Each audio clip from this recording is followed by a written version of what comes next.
Hey, I'm Markia. Want to hear something scary? Hunted on the run. At various points in our lives, we all run from something. Sometimes it's by choice, sometimes we are chased. But if the horror is inside, then escape is always futile.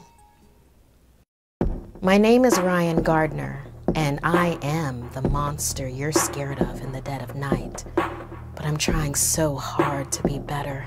It's difficult when the world is against you, hunting you, with no one in your corner. My train rumbled on to its destination, bringing me closer to hopefully a cure for what I have.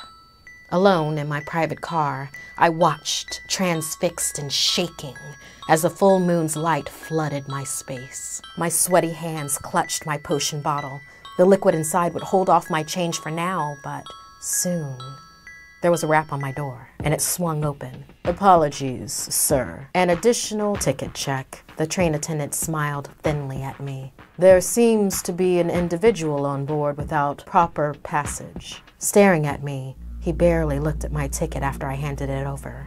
A long pause, then, "Thank you, sir." He handed it back and left. Alone again, I exhaled. It was foolish to travel tonight of all nights. So many of my kind had been slaughtered by hunters, but I was being hunted yet again, so I had to flee.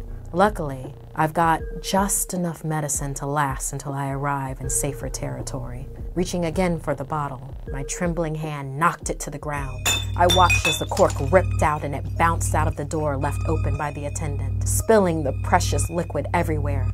No!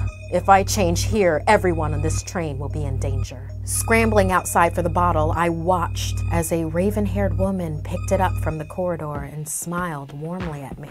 "I think you dropped something," she sniffed it. "It spilled, but you didn't lose it all," she said, handing me back the bottle. Taking it and pocketing it close to my chest, I thanked her. This angel. "I'm Eva," the woman offered and strode past me into my car and sat across from me.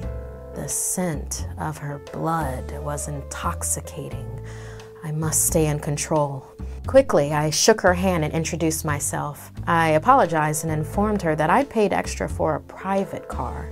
Her hand lingered in mine, cool to the touch. "The train has been oversold and is packed. May I stay for a while?" Reluctantly, I agreed. The nail beds of my hands felt hot, aching to extend into claws. Flushed, I swigged what was left of my potion. "Medicine for my anxiety," I said. I shut the blinds to keep the sweet, sweet allure of the moon's call from my sight, and Eva smiled reassuringly into my eyes. "I'm anxious too when I travel, but better together than alone."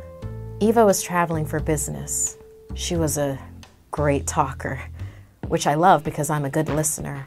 She has the greatest laugh. The time passed and I felt almost normal again.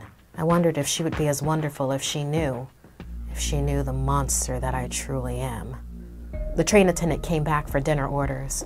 My order was steak, blue rare, which is as bloody as it could be made. The beast inside keened for fresh meat, so it'd either have to be that or... My gaze latched onto the attendant as he chatted with Eva. My vision sharpened and focused on his neck as I felt my canines begin to protrude. The wolf inside howled gleefully, targeting him as my back started to hunch and attack. "Vegetable soup and salad," Eva said loudly. "I don't have the heart to eat innocent animals," she laughed. With horror, I clamped my suddenly hairy hand over my mouth.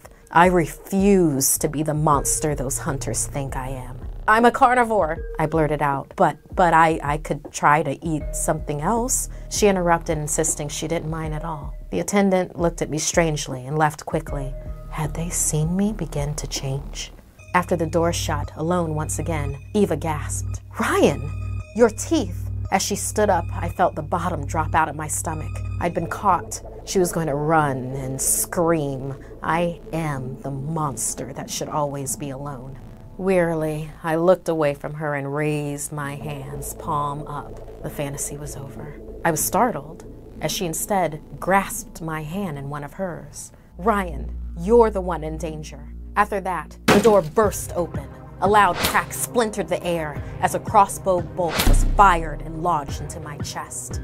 I screamed, yet it narrowly missed my heart and it burned. Over the tears in my eyes, I zeroed in on the figure behind the crossbow sights. It was the train attendant. With a mad gleam in his eye, he started cranking the crossbow back with another bolt. He cried, "I finally found you, vampire!"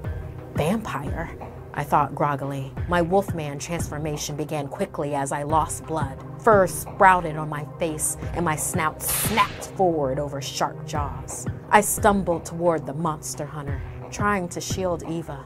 With a hiss and supernatural strength, Eva yanked the bolt out of my chest. Turning to the crazed monster hunter, Eva ripped the crossbow away from him, dragging him into the compartment, pinning him high against the wall. Fangs slid out of her mouth as she grasped him. Eva was the vampire. We were both monsters on the run. We weren't hurting anyone. You and those like you hunt us for what? Because of trumped-up stories and stupid, bloodthirsty myths? Now you're ours. Over the mountains and beneath the starry moonlit sky, the train sounds muffled the real monster's screams of agony. We pulled his heart out and feasted on him for dinner, bones and all, until there was nothing left. We arrived at our destination hand in hand and agreed, from now on, better together than alone.